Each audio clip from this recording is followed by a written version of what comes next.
Rồi chưa? Rồi.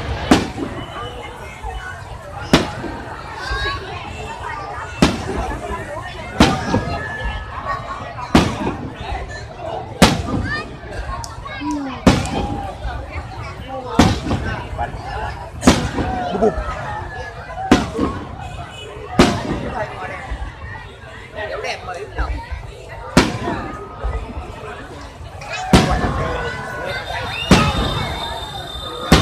Chỗ này đúng đẹp nhỉ, đúng không? Góc này đẹp hết đấy. Đúng là mình dòng pháo lên.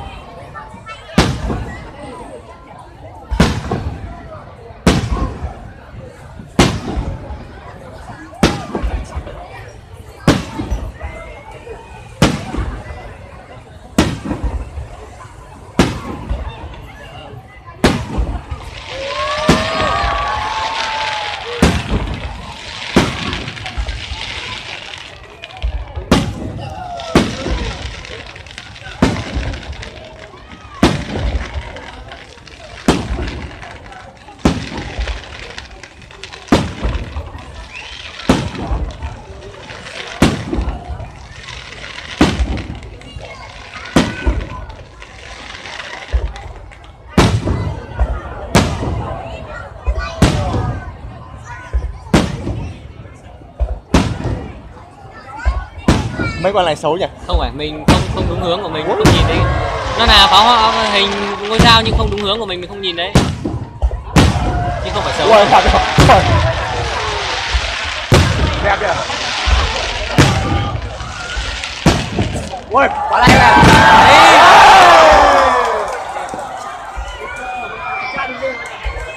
góc này lại đẹp này.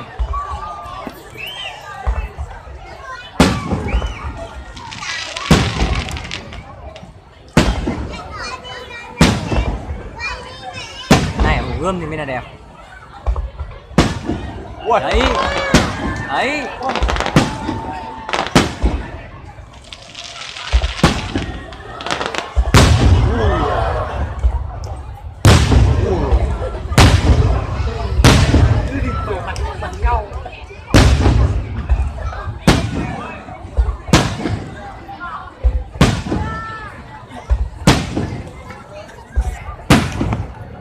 Máy quay.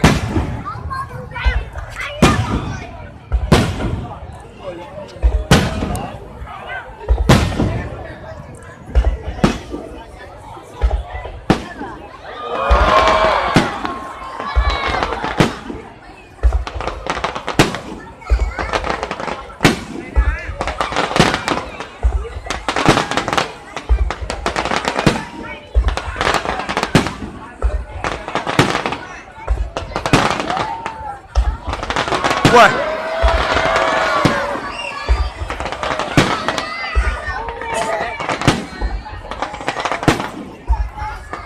Ui. Nó bắn lên chùm đẹp nhỉ?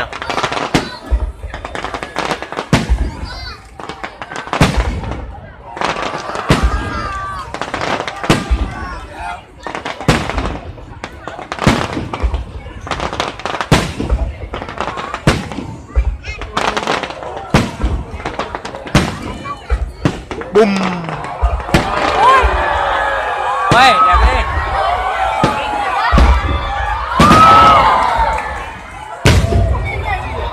Ui. Quả này mới đẹp này. Dã man nhỉ?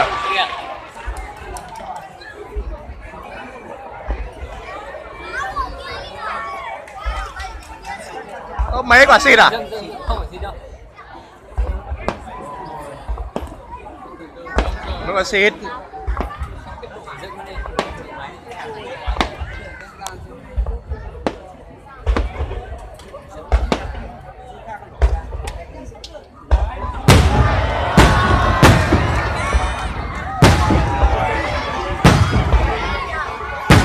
Đây còn bắn cả trái tim.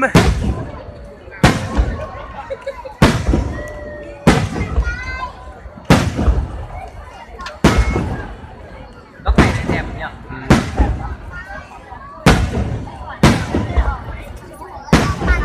Dưới chân bắn 10 phút nữa mà.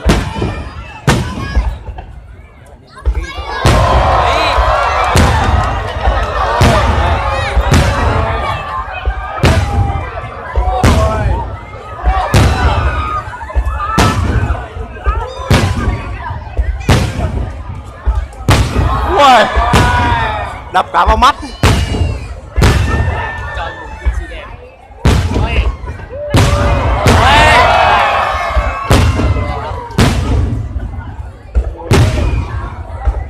Ui, đẹp nhỉ? Ui. Ui.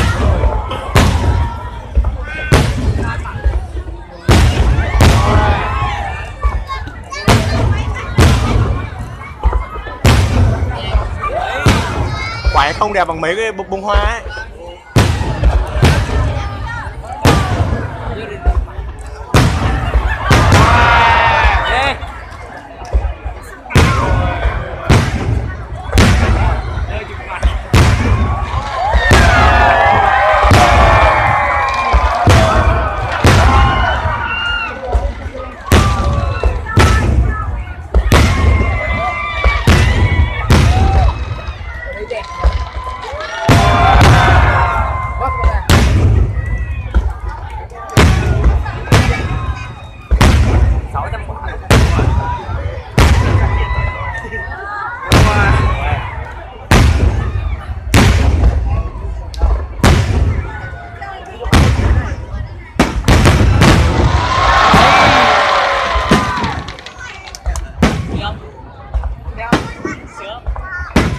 Đấy, anh đếm được bao nhiêu quả rồi?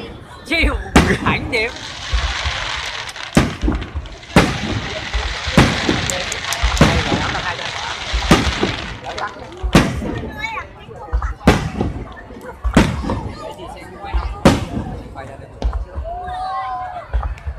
Mấy quả xịt.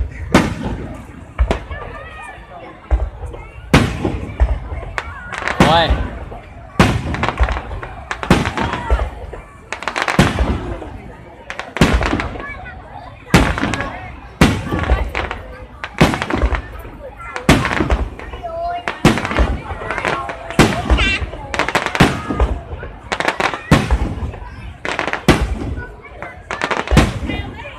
Hóa quá.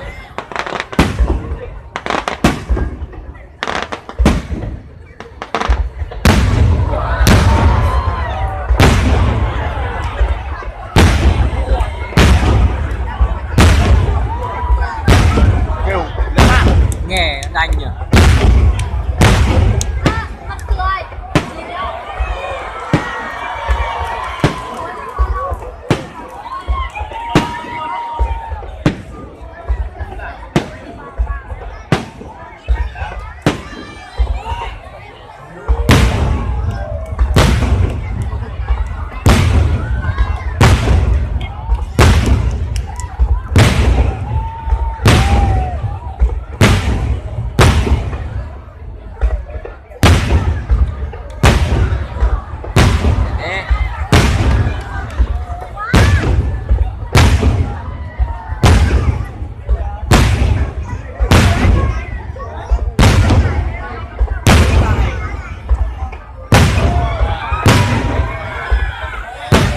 rơi hết vào mắt.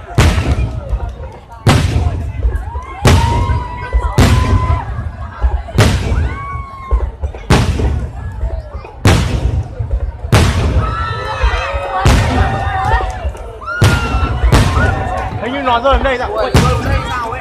Nó rơi ra. Nó rơi đến đây à? Phép rồi. Có, nó rơi như ở mưa ấy. Rơi. Ui.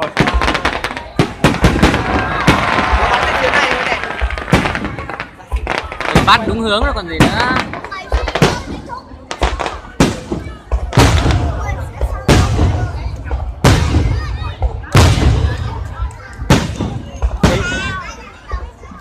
Thì bắn được chữ 65.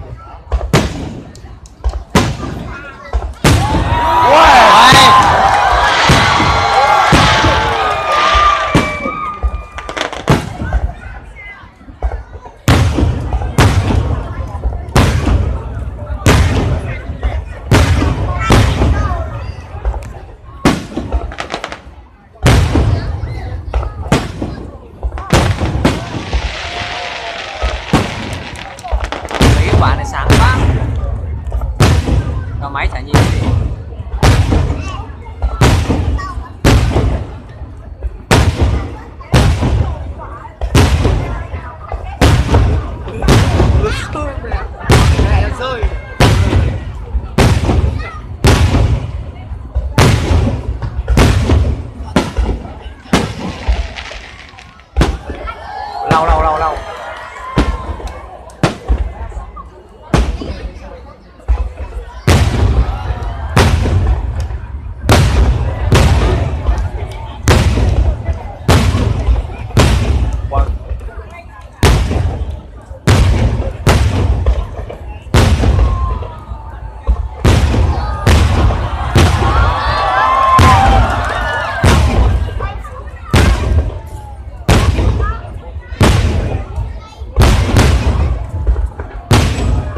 rồi.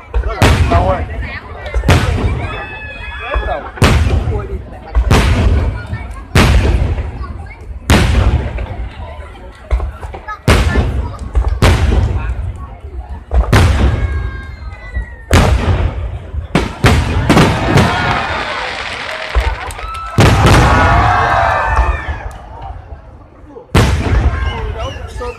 Lạc tả không ạ?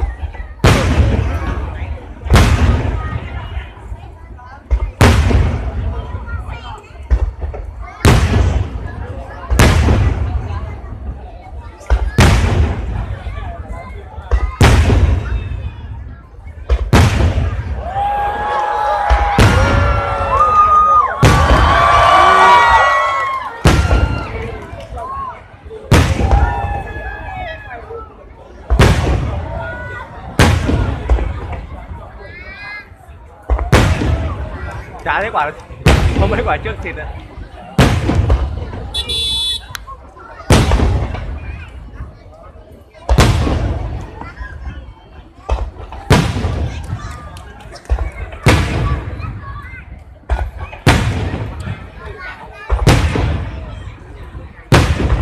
Bốn phút nữa.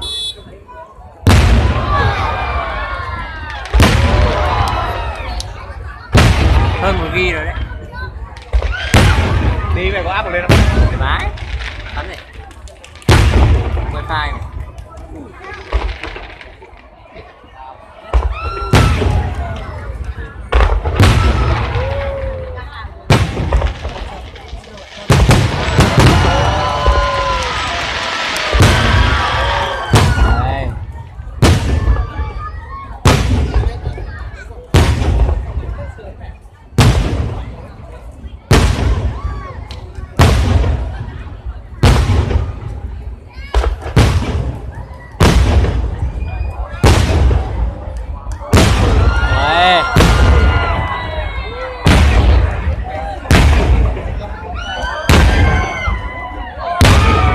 Rồi.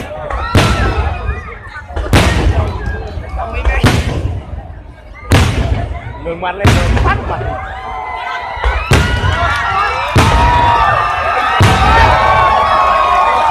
Quay bóng á, có máy đang chụp. Bạn. Cảnh này nhìn đẹp lắm.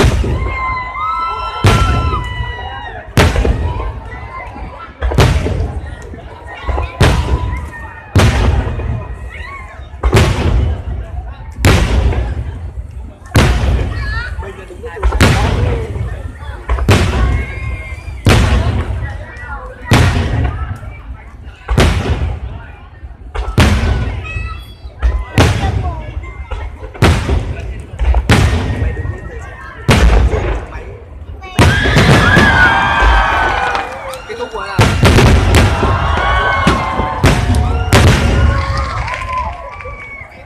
quả cuối này, giờ bắt này chưa?